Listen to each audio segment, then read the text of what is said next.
자, 오늘 주신 말씀은 구약 성경 잠언입니다. 잠언 4장 20절에서 23절 말씀입니다. 구약 성경 915쪽 잠언 4장 20절에서 23절 말씀입니다. 제가 가지고 있는 성경은 구약 성경 915쪽입니다. 잠언 4장 20절에서 23절 말씀을 제가 봉독하겠습니다. 하나님의 말씀 들으십시오. 내 아들아, 내 말에 주의하며 내가 말하는 것에 네 귀를 기울이라. 그것을 네 눈에서 떠나게 하지 말며 네 마음속에 지키라. 그것은 얻는 자에게 생명이 되며 그의 온 육체에 건강이 됨이니라. 모든 지킬 만한 것 중에 더욱 네 마음을 지키라. 생명의 근원이 이에서 남이니라. 아멘. 마음을 지킵시다. 같이 한번 해봅시다. 시작. 참 좋은 말이죠. 마음 지키는 거. 마음 지킵시다.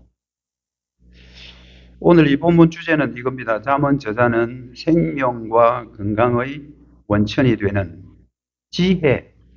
오늘은 지혜에 대한 말씀이에요. 지혜를 받으려면 마음을 지키라고 권면한다.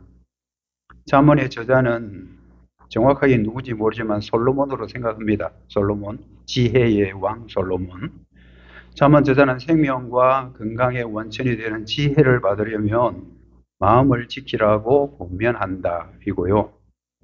오늘 설교는 이런 주제로 하려고 합니다. 성도는 참 지혜이신 예수 그리스도 안에서 마음을 지켜 구원의 생명과 건강을 누린다. 성도는 참 지혜이신 예수 그리스도 안에서 마음을 지켜 구원의 생명과 건강을 누린다입니다. 여러분, 잠언이라는 이 말은 성경에만 있는 말은 아니에요. 잠언이라고 하면 교훈이나 또는 지혜가 되는 아주 짧고 간결한 경구, 경귀, 문장 이런 것들을 그냥 잠언이라 그래요. 성경에도 잠언이 있지만 교회 안 다니는 사람들도 그건 잠언이야 그런 말 하는데, 잠언이라는 것은 우리 살아가는데 필요한 교훈 또는 필요한 지혜를 아주 짧고 간결하게 표현해 놓은 것, 이것을 잠언이라 그렇게 이야기를 합니다. 이 잠언은 여러분 속담과는 조금 달라요. 속담이라는 것은 민간에 전해오는 이야기, 민간에서 전해오는 이야기들 우리는 속담이다 그렇게 하지만, 잠언은 좀 철학적이고요, 그리고 좀 종교적인 이런 것들이 좀 가미가 된 것이 잠언입니다. 그래서 속담은 그냥 세상 속에서 전해 내려오는 그런 이야기들이고요, 잠언은 조금 품격이 있어요. 좀 철학적이거나 또는 좀 종교적인 이런 교훈의 말들, 이것을 잠언이라고 한다입니다. 우리 성경에도 오늘 우리가 읽은 게 이 시가서잖아요. 시가서라고 하면 욥, 시편, 잠언, 전도, 아가, 이 5편. 욥, 시편, 잠언, 전도, 아가, 이 5편을 시가서라 그렇게 이야기를 해요. 그래서 잠언도 시가서 안에 포함이 되어 있죠. 우리가 읽은 이 성경의 잠언, 이것은 지혜의 왕이라고 말하는 솔로몬 왕 아시죠? 그 솔로몬 왕이 대부분 기록했다고 보면 됩니다. 열왕기상 4장 32절에 보면 솔로몬은 엄청스럽게 지혜로운 왕입니다. 이 세상에 사는 사람 가운데 제일 지혜를 많이 받은 사람이 솔로몬이에요. 그럼 지혜와 지식은 다릅니다. 지식은 여러분들 공부하면 지식은 늘어나요. 누구든지. 학벌하고 관계없이 열심히 공부하면 지식은 자꾸 이렇게 늘어나지만, 지혜는 그렇지 않아요. 지혜는 하나님이 주셔야 돼요.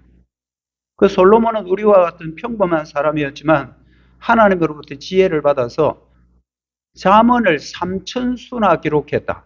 성경에 나오는 이야기예요. 성경에 잠언을 3천수나 기록했다. 누가? 솔로몬이. 왜? 하나님이 주신 지혜가 있으니까.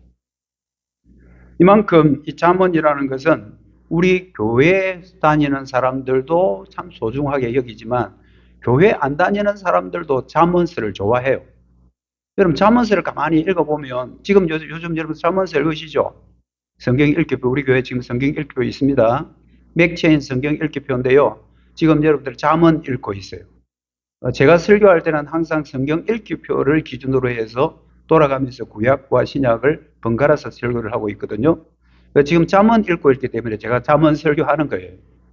성경에 나와 있는 그 잠언은요, 교회 안 다니는 사람들도 듣든지 읽으면 참 좋아요. 왜냐하면요, 잠언에는 전부 다 좋은 말만 있거든. 진짜 어떻게 이런 말들이 있을까? 오늘 아침 오늘 말씀에 보니까 손자는 노인의 면류관이다 이런 말이 있더라고요. 저한테 손주들이 많지만 저 손주들이 나한테는 면류관이구나. 그러면서 그러네 하고 제가 기뻐했지만 교회 안 다니는 사람들도 그런 말 좋아할 거예요. 당신의 손자들은 당신의 면류관이야. 그런 말이 어디 있어? 성경에 있어. 와, 좋은 말이네. 야, 그거 좀 기록해 놓자. 여러분, 잠언서는 교회 다니든 안 다니든 신불신간 이렇게 이야기하죠. 신불신간. 신자든 불신자든 다 좋은 말이기 때문에 잠언서는 누구든지 다 인기가 있는 말씀입니다. 여러분들이 마음이 좀 꿀꿀해지고 이럴 때 이 사는 게 왜 이렇게 힘들어 할 때 시편도 좋지만 잠언서 한번 읽어보십시오. 잠언서 읽어보면 마음이 좀 시원해지고 뭔가 꽉 차오는 것 같고 뭔가 막 하늘에서 구멍이 숭숭 나가지고 막 내 머리 위에 막 지혜를 쏟아붓는 그런 느낌이 듭니다. 오늘 특히 읽은 이런 말씀 가운데 여러분 23절 말씀은요. 교회 다니든 안 다니는 사람들 다 좋아하는 말이에요. 이거는 여러분들 어떤 사람 집에 가훈으로 기록해 놓은 그런 말씀이기도 하고 어떤 때는 사훈, 회사 직장 다닐 때 그 사훈에도 기록된 말씀일 만큼 그럼 그 사람 교회 다닙니까? 교회는 안 다녀요. 근데 이 말 자체가 좋은 거예요. 한번 보시죠. 모든 지킬 만한 것 중에 더욱 네 마음 지키라. 이건 뭐 교회 다니든 안 다니든 이 말 많이 하잖아요. 네 마음 꼭 지켜야 돼. 네 마음 흔들리면 끝나는 거야. 어떻게든 정신 바짝 차려 이 말이잖아요. 이게 성경에 있단 말이에요. 사람이 자기 마음을 지키는 것은 누구든지 다 중요하다는 것을 인정할 거예요. 자, 그러면 우리는 오늘 이 설교를 들으면서 마음을 지키는 거 참 중요한데 그리고 마음을 지킨다는 것은 참 누구든지 다 인정하는 거고 또 그것은 꼭 필요하긴 한데 과연 오늘 이 본문 문맥에서 마음을 지키라는 게 주제일까? 우리 마음을 지키는 게 주제일까? 아니면 또 다른 주제가 있는데 그거 강조하다가 보니까 마음을 지키라고 이야기한 것일까? 우리는 이런 것들을 좀 구분할 줄 알아야 됩니다. 그래서 성경은 한 줄만 딱 따가지고 읽으면요. 주제 아닌 엉뚱한 것 가지고 마침 이게 전체 주제인 것처럼 생각할 때가 있어요. 여러분, 우리가 새로 뭐 가게를 시작한다든지 사업을 시작하면 항상 우리 액자에 적혀 있는 게 뭡니까? 시작은 미약하지만 가면 갈수록 장대해질 거다. 그 성경에 나오는 말씀 맞거든요. 근데 사실 그거는요, 다른 사람이 욕하는 내용이에요. 욕이에요. 욕이라 해서 여러분, 우리가 이 육자문도 그런 뜻이 아니고, 그거는 좋은 의도에서 그 말을 하는 게 아니에요. 문맥적으로 그렇습니다. 그런데 한 줄만 딱 따가지고 뒤에다 딱 붙여놓고 액자 탁 만들어놓고 얼마나 기분 좋습니까? 이 시작은 좀 미약하지만 나중에는 너 가게 대박 날 거야. 뭐 사업 잘 될 거야. 장사 잘 될 거야. 그거 안 좋아하는 사람이 누가 있겠습니까? 그렇지만 그거는 성경의 문맥에서는 부정적으로 쓰인다라는 거 여러분도 꼭 기억하셔야 합니다. 여러분 성경에 나오는 말들이 좋은 말들이 많지만 주제에서 벗어나면 그건 그렇게 중요하거나 좋은 말은 아니에요. 오늘 여러분들 이 주제가 마음 지키라 하니까 우리 마음 어떻게 지키면 되는데 이렇게 여러분 설교를 기대할지 모르지만 사실 마음을 지키라는 것은 전체적인 주제는 아닙니다. 다른 주제가 있습니다. 여러분 나무를 보기 전에 숲을 봐야 된다는 그런 말 하잖아요. 여러분 세계 테마 기행 같은 거 보면 이거 캡이라 그러죠. 헬리콥터처럼 생긴 그 카메라를 따라가지고 전체를 한번 쫙 이렇게 보여줍니다. 참 안타까운 마음도 들지만 산불 미화하려는 거 아닙니다. 굉장히 불행한 일 맞아요. 그런데 그걸 전체로 쭉 보여줍니다. 어디에 불이 어떻게 붙었는지. 그러고 나서 이제 그 가까이 이제 나무에 불이 어떻게 붙었고 소방대원들이 어떻게 불을 끄는지 이런 거 보여주죠. 그래서 항상 먼저 숲을 보고 나무를 봐야 된다. 이 말 많이 하잖아요. 숲을 본다는 것은 좀 넓게 문맥적으로 본다는 거고요. 나무를 본다는 것은 좀 더 깊이 본다는 뜻이거든요. 그래서 오늘 말씀도 오늘 우리 본문만 보면 안 돼요. 본문 앞뒤로 감싸고 있는 그 문맥 전체적인 그 숲을 먼저 보고 그리고 나서 나무를 봐야 합니다. 일단 우리가 오늘 읽은 이 본문의 문맥의 시작은 10절부터예요. 10절부터 27절까지. 이게 한 문단이에요. 10절에서 27절이 한 문단인데 그 안에 오늘 우리 본문이 들어가 있잖아요. 그래서 전체적으로 좀 숲을 보면 10절에서 27절을 좀 봐야 돼요. 10절에서 27절을 두 부분으로 나누는데 앞부분이 10절에서 19절 그리고 뒷부분이 오늘 우리가 읽은 20절에서 27절, 23절까지 읽었지만 27절 이렇게 두 구조로 되어 있다. 이 두 문단째, 두 번째 문단이 오늘 우리 본문이 포함되어 있죠. 자, 그러면 10절에서 19절 그 안에 흐르는 주제는 뭘까? 10절에서 29절, 27절까지 전체의 주제는 뭘까? 그것을 딱 기록하고 있는 게 11절에 있습니다. 내가 지혜로운 길을 네게 가르쳤다. 여기서 내가라는 거는요, 솔로몬이기도 하고 그리고 하나님이기도 합니다. 하나님이 사람을 통해서 성경을 기록했으니까. 그리고 잠언의 저자고요. 여기서 내 아들이라고 했는데 이 아들이라는 것은 여러분 자기 육신의 아들이 아니고 이스라엘 백성 전체를 그냥 아들이라고 부르는 거예요. 그래서 지금 아버지가 아들에게 교훈하듯이 솔로몬 왕이 이스라엘 백성 전체에게 주는 하나의 교훈이다. 그게 뭐가? 내가 지혜로운 길을 네게 아들에게 가르쳤다. 그래서 여기서 우리가 좀 주목해야 될 게 지혜, 바로 이겁니다. 지혜. 좀 더 확장해서 보면 사장 전체를 쭉 한번 보면요. 사장 전체에 전부 다 지혜라는 말이 엄청 자주 나와요.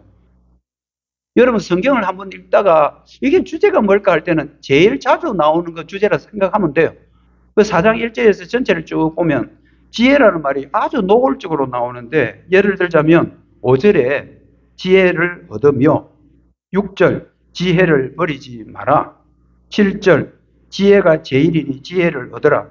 지혜라는 단어를 아주 노골적으로 표현을 하면서 4장 전체에 흐르는 주제는 다른 것은 잘 모르겠지만 지혜구나.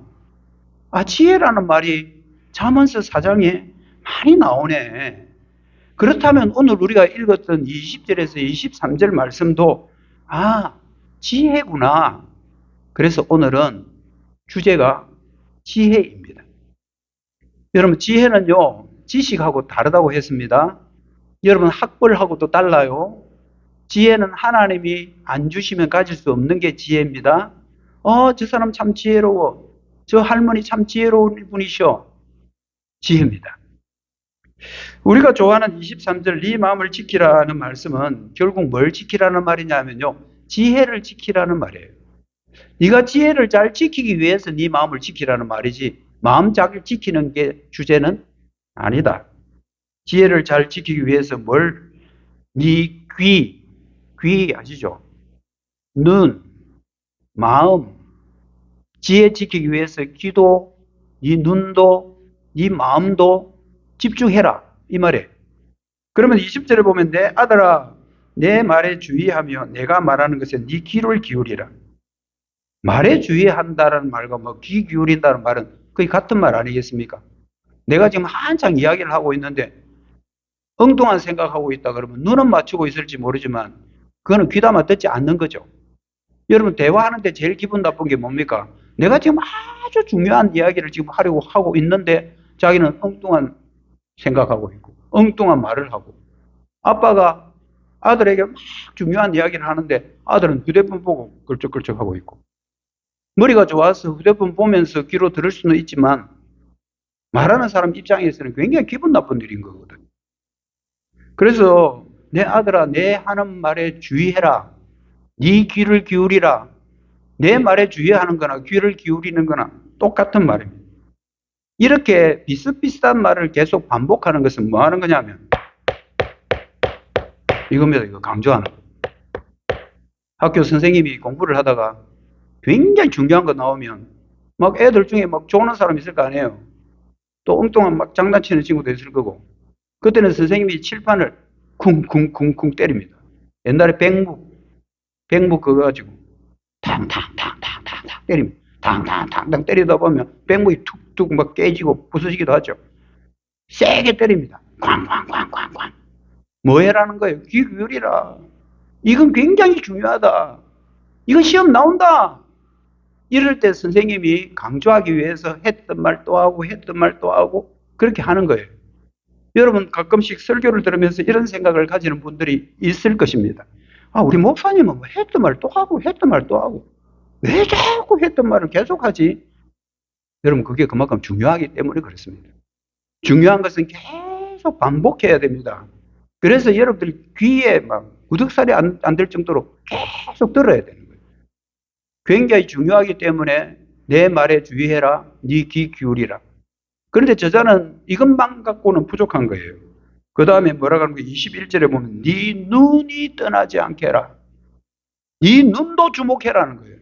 귀로 듣고 네 눈으로 보고 눈을 주목하는 이것은 파수꾼이 적병이 쳐들어올까 안 들어올까 성 위에서 다 이렇게 지켜보는 겁니다. 지켜보다가 그냥 졸면 그건 끝나는 거예요.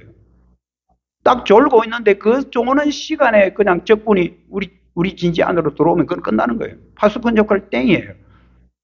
여기서 눈을 쳐다보고 바로 눈을 떠나지 않도록 해라는 거는 우리 사람들 인체 가운데 굉장히 중요한 감각기관이 눈입니다, 사실은.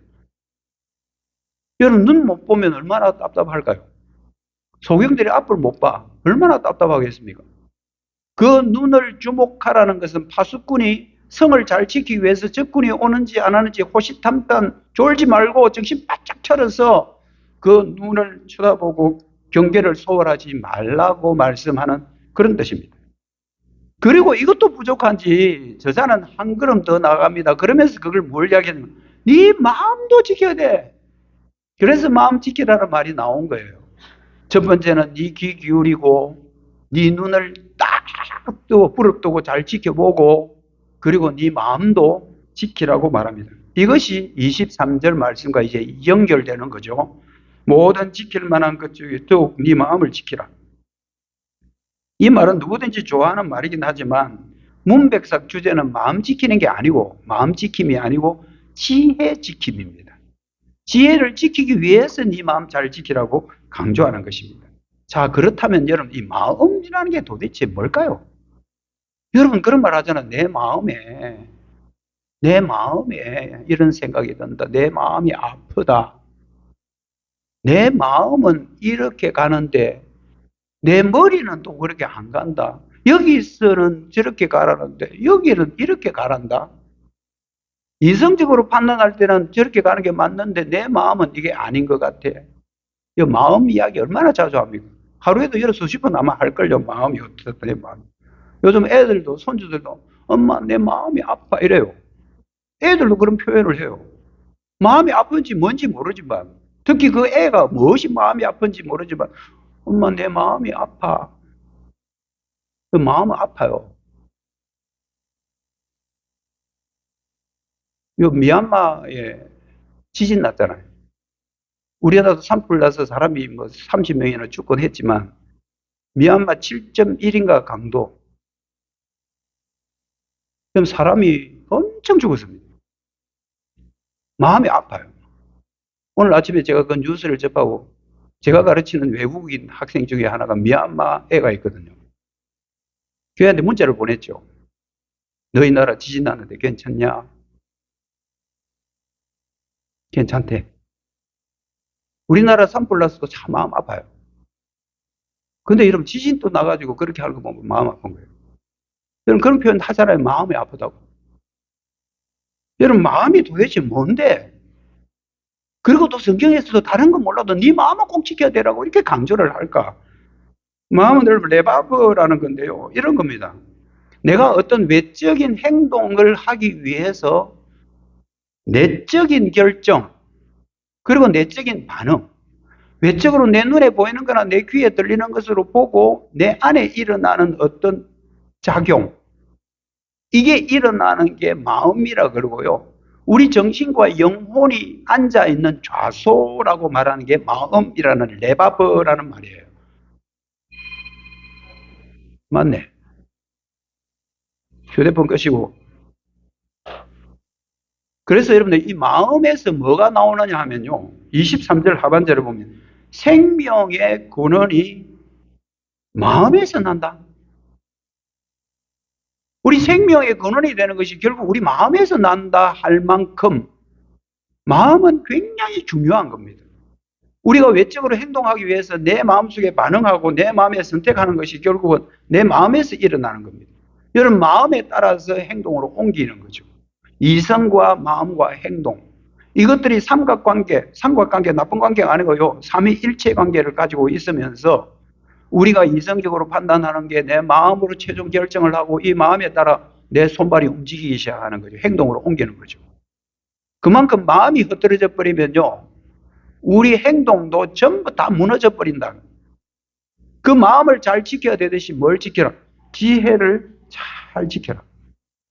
마음 지키는 게 얼마나 소중하면 잠언서 16장 32절에 보면 자기의 마음을 다스리는 자는 성을 빼앗는 자보다 낫다.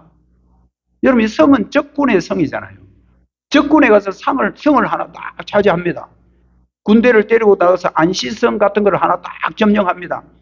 일본 군대들이 막 쳐들어오는데도 안시성을 딱 지킵니다. 얼마나 여러분 큰 일이에요. 성 하나를 안 뺏기는 거. 대단한 거잖아요. 그런데 오히려 자기 마음을 지키는 것이 성을 빼앗는 것보다 더 위다. 성 하나 차지하면 그것도 큰 일인데 그것보다 더 큰 거는 뭐란 말이에요? 마음을 지키는 거다. 여러분 마음 지킴은 이만큼 소중하다는 것을 잠언서에서는 강조하고 있습니다. 특히 우리가 화가 날 때 있잖아요. 화 안 내는 사람 있습니까? 우리 교인들은 다 천사가 돼서 목사님 저는 절대 화 안 나요. 우리 경상도 말로 썩 안 돼요. 썩. 우리 삼촌분은 썩 났나 이러잖아요. 썩 그게 여러분 화인 거 아시죠? 여러분 화가 나면 진짜 마음 지키기 어려워요. 그래서 어떤 사람은 이런 말 하잖아요. 네가 화가 나면 있잖아. 참을 인자 있잖아. 참을 인자 그걸 3번만 써라. 화가 났는데 뭐 입에서 뭔가 튀어나오려고 하는데 그때 꼭 잡고 참을 인자.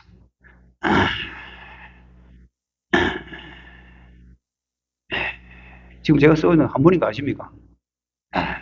이렇게 그렇게 말하는 사람 있죠. 어느 날 한 제자가 스승을 찾아왔습니다. 자기 마음에 분노가 꽉 차가지고 선생님한테 가고 선생님 내가 지금 분노가 꽉 차서 이거 어떻게 하면 좋겠습니까? 이랬어요. 그러니까 내 따라와. 따라와봐. 그래 뒤에 딱 가니까 자그마한 잔잔한 호수가 있더랍니다. 돌을 하나 주워봐. 돌을 하나 주워. 던져. 던져가지고 저 물보라가 물결이 움직이도록 한번 해봐. 그까짓 거 내가 쫙 던지면 3단 제비도 하고 하는데 그까짓 거 탁 던지니까 물결이 팍팍팍 일어나요. 근데 그 물결이라는 게요. 조금만 있으면 또 잠잠해져요. 그러면서 그 스승이 제자한테 하는 말이 뭡니까? 네 마음도 이 호수와 같은 거야.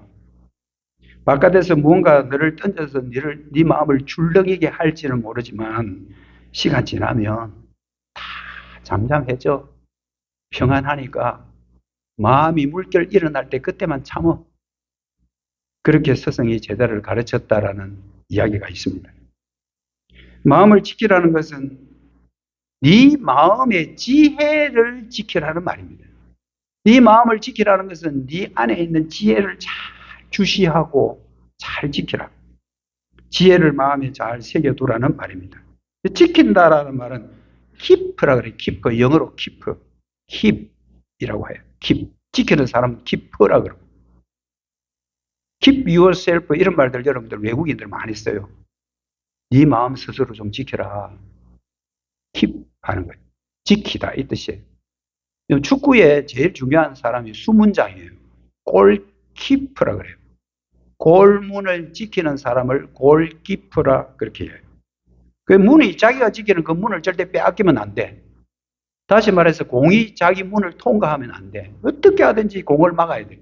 페널티킥을 막든 아니면 온라인 상태에서 게임 상태에서 막든 이게 골키퍼잖아요. 골 내주지 말고 자기 문을 잘 지키는 거. 키퍼라 그래. 키퍼. 킵에 사람이 붙으면 키퍼가 되는 거예요. 그래야 경기가 이기죠. 여기 킵이라는 말이 지키라는 겁니다. 지킨다는 것은 빼앗기지 않도록 해라는 거예요. 네 안에 있는 하나님이 주신 지혜 절대 빼앗기지 마라. 그거 빼앗기면 끝이다 이 말이에요. 마음을 지키는 것 결국 지혜를 지키는 겁니다. 그런데 여러분들 지킨다라는 이 말을 할 때 뭔가 사진에 무엇을 주었기 때문에 지키는 겁니다. 문원건 지사님이 저한테 예를 들어서 돈을 1억을 줬습니다. 이 목사님 돈 아니고 내 돈인데요. 내 돈 좀 지켜주십시오. 그거 내한테 맡긴 거예요. 그럼 내가 그걸 잘 지켜야 돼요. 내 마음대로 내가 그걸 쓰면 안 돼. 지켜야 돼요. 무엇을 받았기 때문에 지키라고 하는 겁니다. 그러면 도대체 하나님이 우리에게 먼저 준 게 뭔데? 뭘 주셨는데 그걸 지키라는 걸까? 22절에 나와 있습니다. 그것은 얻는 자에게 생명이 되며 그의 온 육체의 건강이 됨이니라. 생명과 건강입니다. 이 건강이 나오네 성경에. 그럼 성경에 건강 나와요. 우리의 육체 생명, 우리 영적인 거잖아요. 건강, 우리 육체적인 거잖아요. 이것도 하나님이 주신 거라. 하나님이 주신 그 생명과 건강을 잘 지키라. 먼저 맡겨놓은 것을 지키라는 겁니다. 전제가 뭡니까? 먼저 하나님이 주셨다는 거예요. 생명과 건강을 주셨습니다. 하나님이 주신 생명과 건강을 빼앗기지 않도록 잘 지키라. 여기서 생명은 사람이 활기차게 움직이는 것이 생명이라. 여러분 꿈틀거리는 것은 전부 다 생명체예요. 여러분들 길에 이 땅에 꼬불꼬불꼬불 기는 구더기 한 마리도 움직이니까 그건 생명체예요. 살아있는 거예요. 여러분 그런데 이 강대상은 안 움직여요. 사람이 땡기면 몰라도. 물리적인 힘을 가하면 이게 움직일지 모르면 가만히 있는데 지 혼자 꿈틀꿈틀 안 하잖아. 죽은 거예요. 이거는 죽은 거. 죽은 거예요. 근데 저는 살아있으니까 막 이렇게 움직이잖아요. 생명이라는 것은 살아있다라는 거고 생명이라는 것은 활기차게 움직이는 겁니다. 그래서 생명 있는 것을 생명체라고 말합니다. 생명체는 움직입니다. 우리 어른들이 애들 보고 하는 말, 안 애들 말이 하나 있습니다. 애들이 가만히 앉아있으면 야, 저 참 점잖다 이러잖아요. 아유, 저 참 점잖네. 병원 가면 다른 애는 막 나보다 그렇게 쫓아다니고 그러는데 엄마 옆에 가만히 앉아있는 애 보고 어른들이 칭찬 아닌 칭찬을 하는 게 저 참 점잖네. 근데 이런 점잖다라는 말이 무슨 뜻이지 압니까? 젊지 않다라는 뜻이에요. 애가 지금 5살밖에 안 되는데 애 보고 니는 참 젊지 않네. 니 참 늙었네 이 말이에요. 근데 아무 생각 없이 애들 보고 야, 니 참 점잖다. 그게 칭찬이 될지 모르지만 뜯어보면 젊지 않다라는 줄임말이 점잖다라는 말입니다. 여러분 젊지 않다는 것은 그만큼 나이가 많고 늙었다는 뜻이에요. 그러면 그 애가 가만히 앉아있는 것은 나이가 많아서 힘이 없어서 가만히 앉아있는 게 아닙니다. 그건 비정상인 거예요. 아이들은 막 나부닥거리고 쫓아다녀야 됩니다. 막 빨빨빨빨 기고 걷지를 못해도 기도 막 얼마나 그러고 막 탁자 밑으로 기어 다니면서 그래서 우리는 손녀를 갖다 진공청소기라고 합니다. 막 밑에 들어가 먼지 전부 다 지 옷을 다 닦고 다니는 거야. 이것도 만지고 저것도 무너뜨리고 막. 이게 아이가 정상입니다. 그게 왜 그럴까요? 살아있다는 증거입니다. 여러분 아이가 병이 들면요 가만히 있어요. 아이가 가만히 있으면 엄마 마음이 아파요. 왜? 아이가 움직여야 정상인데 가만히 있으면 그거는 병들어 있는 거잖아요. 아프면 그냥 가만히 있는 거예요. 여러분, 생명이라는 것은 활기차게 움직이는 겁니다. 생명이라는 것은 꿈틀거리는 게 생명입니다. 하나님이 우리에게 주신 것이 바로 그 생명이라는 겁니다. 생명에 따라오는 게 건강이에요. 잘 활동적으로 움직이는 사람이 가지고 있는 게 건강입니다. 뗄래야 뗄 수 없는 것이 생명과 건강입니다. 건강이라는 건요, 튼튼할 건자, 평강할 강자입니다. 튼튼하고 평안한 게 건강이에요. 아우, 건강하십시오, 장로님 하면 장로님 어떻게 하든지 튼튼하시고요. 그리고 마음의 평강. 건강이라는 한자를 풀어보면 튼튼할 건, 평강할 강입니다. 이게 건강이에요. 여러분, 그런데 안 건강하면요, 못 움직여요. 생명이 없으면. 여러분, 골다공증 요즘 환자들이 많이 늘어난다는데 뼈에 생명이 없으니까 여러분들 그 구멍날지 숭숭숭숭 뚫려가는 게 골다공증이잖아요.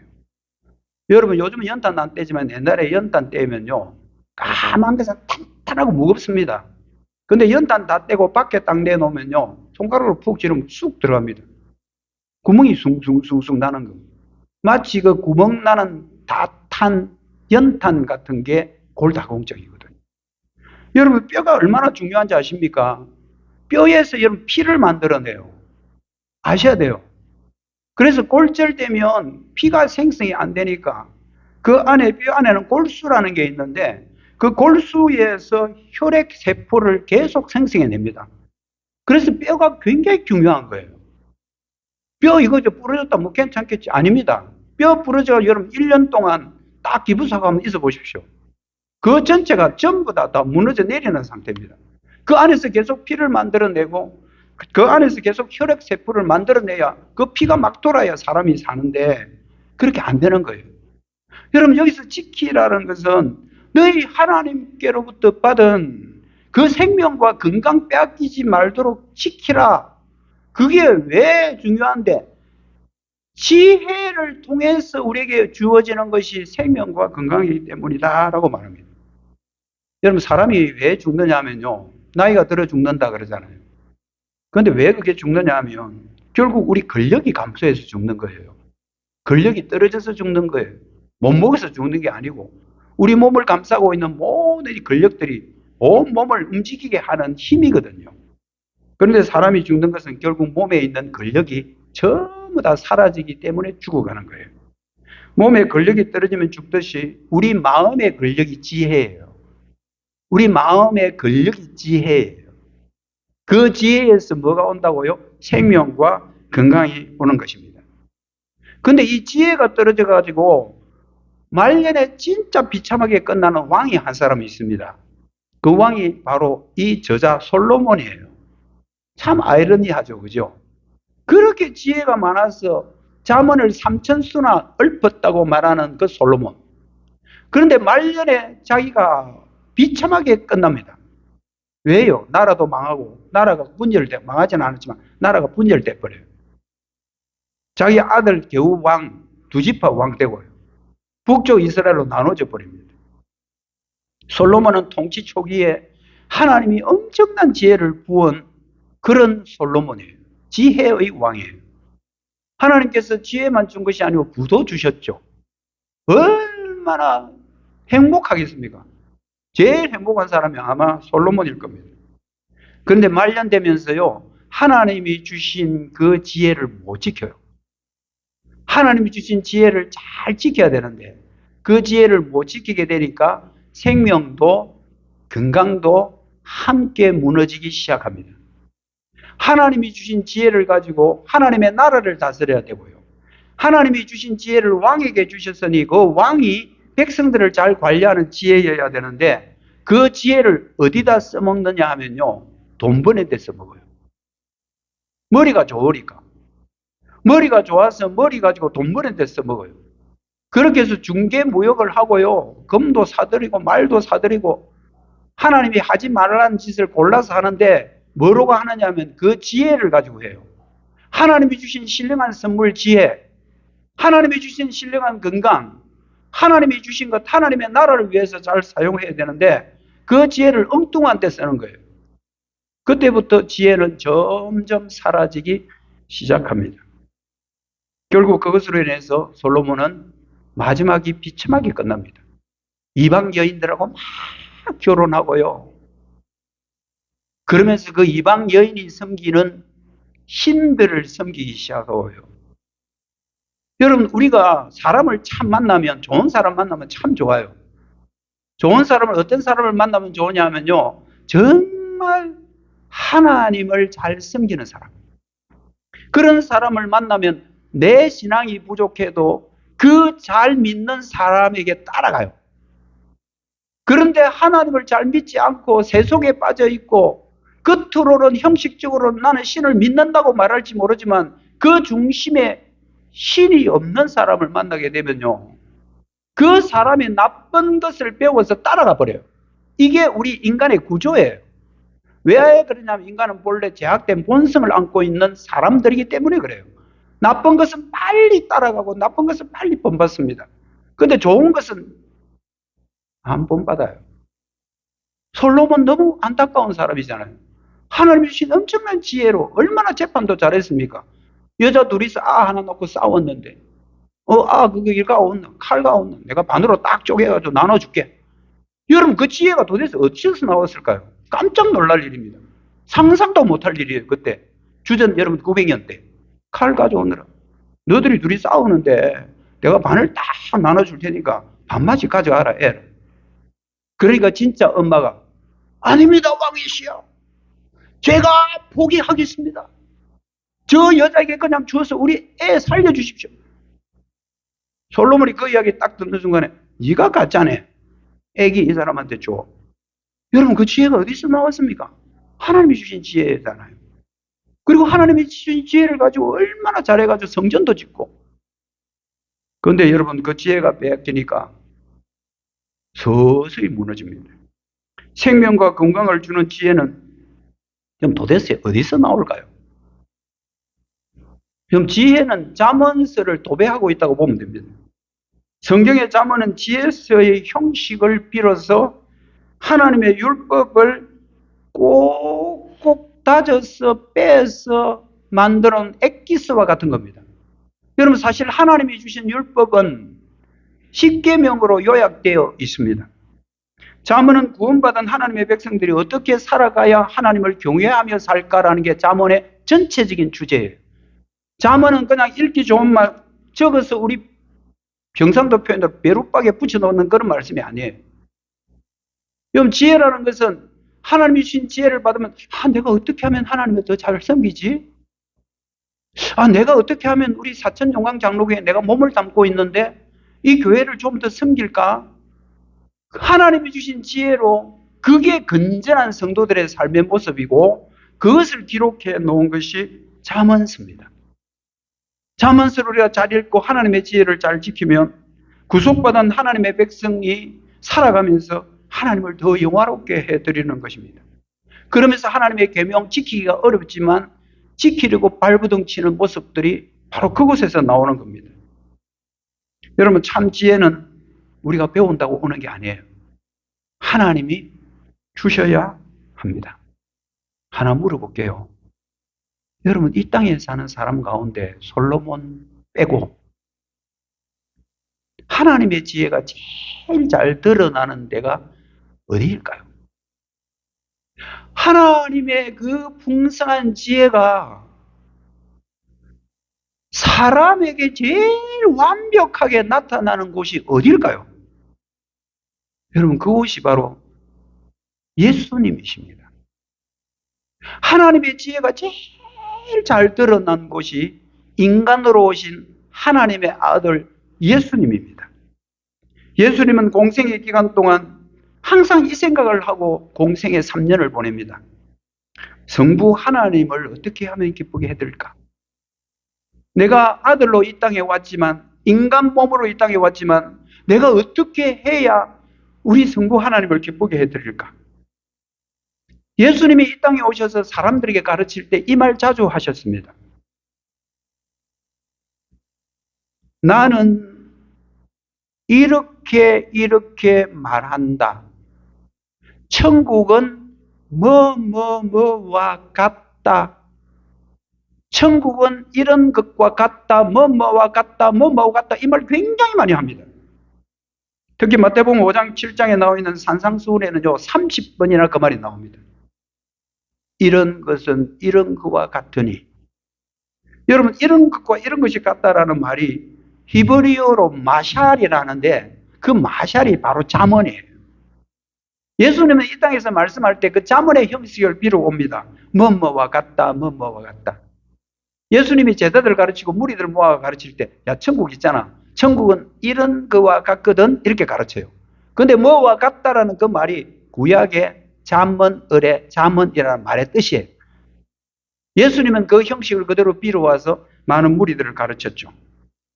마태복음 7장 24절을 보십시다. 그러므로 누구든지 나의 이 말을 듣고 행하는 자는 그 집을 반석 위에 지은 지혜로운 사람 같으니, 너희들이 주님의 말씀을 듣고 그 말씀을 듣고 행하는 자가 진짜 반석 위에 튼튼하게 지은 집과 같다. 그러면서 이 집을 반석 위에 지은 지혜로운 사람과 같으니, 뭐와 같으니, 마샬, 이게 바로 잠언이라는 말의 뜻입니다. 예수님은 철저하게 밀접하게 잠언에 있는 말씀들을 많이 인용하면서 가르쳤죠. 그보다 더 나아가 사도들은 아예 그리스도가 지혜라고 말합니다. 골로새서 1장 15절입니다. 그는 보이지 아니하는 하나님의 형상이다. 예수님은 보이지 아니하는 하나님의 형상이다. 모든 피조물부터 먼저 나신 자다.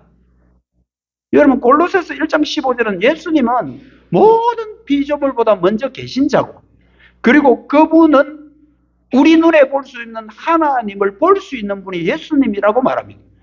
그런데 골로새서 1장 15절은요 잠언 말씀 그대로예요. 잠언 8장 23절에 보면 만세 전부터 태초부터 땅이 생기기 전부터 내가 세움을 받았다. 여러분, 이 말이 너무 흡사하지 않습니까? 적어도 사도 바울은 예수님을 소개할 때 구약에 나와 있는 잠언서 8장 23절을 끌고 와서 잡아라. 만세 전에부터 태초 전에부터 땅이 생기기 전에부터 계신 분이 있는데 이분이 바로 뭐라 그래? 골로새서 1장 15절. 이분이 바로 예수님이야. 그러면서 지혜 이꼴 예수님. 바로 이렇게 말해버립니다. 그냥 지혜는 예수님이다 이 말이에요. 여러분, 골로새서 2장 3절에도 그리스도 안에는 지혜와 지식의 모든 보화가 다 있다. 예수님 안에 참된 지혜가 있습니다. 구약의 지혜는 창조주를 대리한다고 보면 신약의 지혜는 바로 골로새 성도들에게 오늘날 저와 여러분에게 주시는 말씀 그대로입니다. 지혜가 인간과 창조주 하나님의 중보하듯이 예수님은 신약 성도를 살아가는 저와 여러분에게 중보자가 되십니다. 잠언에 소개된 지혜는 예수 그리스도 안에서 구체화 더 선명하게 드러납니다. 지혜의 근본이신 그리스도를 떠나서는 어떤 존재도 어떤 지혜도 있을 수 없습니다. 여러분, 지혜를 어렵게 생각하지 마십시오. 추상적으로 생각하지 마십시오. 오늘 밤부터 밤새도록 주님 지혜 주십시오. 지혜 주시면 내 마음에 뭔가 뜨거운 불덩어리가 툭 떨어지고 내 눈에 무슨 묽은 십자가가 보이는 그런 거 아닙니다. 여러분, 지혜가 바로 예수님인 거예요. 여러분들이 예수님 안에 계시면 여러분들은 지혜 있는 사람들인 겁니다. 지혜는 예수님이시고요. 예수님 떠나서는 우리가 세상 공부를 천년 만년하고 박사를 100개, 1000개, 10,000개 가져도 그거는 하나님의 백성으로서의 지혜는 없는 겁니다.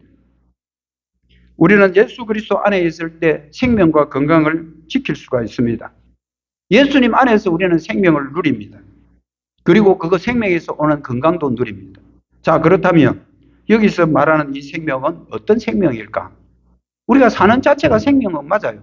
그러나 성경에서 말하는 이 생명은 구원받은 백성들의 생명, 구원받은 성도들의 생명입니다. 저와 여러분입니다. 23절 하반절 보십시오. 생명의 근원이 바로 지혜에서 난다. 마치 생명이 마음 지키기 위해서 나는 것 같지만 그런 뜻이 아니라 이 말은 지혜의 인도를 받는 마음은 천국의 삶을 살게 될 것이라고 말합니다. 수가성에 예수님이 가셨습니다. 이방인 여자입니다. 아무 소망이 없습니다. 남자를 5번, 6번 바꿔봐도 내 마음에 인간적인 욕구를 충족시킬 수가 없습니다. 소망 없는 거예요. 그런데 이 여자가 누구를 만나냐면 지혜이신 예수님을 만납니다. 예수님이 그 여자에게 이런 말을 합니다. 요한복음 4장 14절 내가 주는 물을 마시는 자는 영원히 목마르지 않을 거다. 네 이 물 계속 먹어봐야 세상에 네 좋은 거 자꾸 먹고 찾아봐야 그것 가지고 충족 안 된다는 거예요. 내가 주는 참물, 생명수를 먹어야 네가 산다. 예수님 안에서 참된 생명을 누릴 수가 있습니다. 지혜를 인도를 받는 마음만이 구속받은 생명을 누릴 수 있는 것입니다. 참 지혜자신 예수 그리스도 안에서 그분의 인도를 받을 때 구속받은 백성으로서 건강하고 생명 있게 살아갈 수가 있습니다. 이제 말씀을 제가 마치겠습니다. 잠언은 그저 좋은 말만 모아놓은 속담이 아닙니다. 사실 여러분 이 성경의 잠언은 불신자들하고 아무 관계 없습니다. 불신자들은 그냥 자기가 좋아서 그 문구 따가지고 좋네 이렇게 할지 모르지만 그 좋은 말 자체가 결국 예수님과 연결되기 때문에 그렇습니다. 예수님과 다 연결되고 예수님에게서 전부 다 드러나기 때문에 그렇습니다. 결국 예수님 모르는 사람들은 관계없는 거죠. 여러분 성경의 잠언은 참 지혜이신 예수님에게로 향하고 있고 우리에게 참 지혜는 바로 예수 그리스도 그분이십니다. 고린도전서 1장 30절입니다. 너희는 하나님으로부터 나서 그리스도 예수 안에 있고 예수는 하나님으로 나와서 우리에게 지혜와 의로움과 거룩함과 구원함이 되셨다. 예수님이 우리에게 지혜를 주셨습니다. 그 지혜 안에 뭐가 있단 말이에요? 의로움과 거룩함이 있습니다. 지혜 있는 자는 세상을 아무렇게나 살지 않습니다. 예수 그리스도가 안에 있는 성도들은 세상을 아무렇게나 살지 않습니다. 내 하고 싶은 대로 살지 않습니다. 왜 기도합니까? 하나님이 어떻게 할까요? 하나님이 저에게 주신 지혜로 지금 어떻게 하는 것이 하나님을 경외하는 것일까요? 하고 묻습니다. 사랑하는 성도 여러분, 우리 만병의 원인이 뭐냐면요. 스트레스예요. 스트레스가 만병의 원인이에요. 거기서 암도 오고 뇌졸중도 오고 그래서 우리는 우리 마음을 잘 지켜야 하는 것입니다. 그러나 우리가 지킨다고 지켜지는 게 아니게 또 우리 마음이에요. 그렇다면 어떻게 잘 지킬 수 있을까? 저와 여러분이 참 지혜자이신 예수님 안에 쏙 들어가 있을 때 예수님 안에 쏙 들어가 있을 때 그때 여러분들의 생각과 여러분의 판단은 정말 하나님이 기뻐하시는 일을 할 수 있을 것입니다. 우리는 그리스도 안에서 마음을 잘 지켜 하나님 주신 그 영원한 생명 그리고 생명에서 오는 참된 건강 이거 저도 누리고 여러분들 누리시기를 주님의 이름으로 축복합니다. 기도하겠습니다. 하나님 감사합니다. 참 지혜는 예수님이라고 말씀하셨습니다. 예수님을 떠나서는 성경에 말하는 지혜가 우리에게 오지 않음을 이 시간 고백합니다. 예수님을 믿는 하나님의 백성들에게 주신 지혜를 가지고 하나님을 더 영화롭게 해드리는 우리들 되게 하여 주시고 하나님이 주신 지혜로 세속적이고 세상적인 삶을 따라가지 않도록 성령님이 우리를 꼭 지켜주십시오.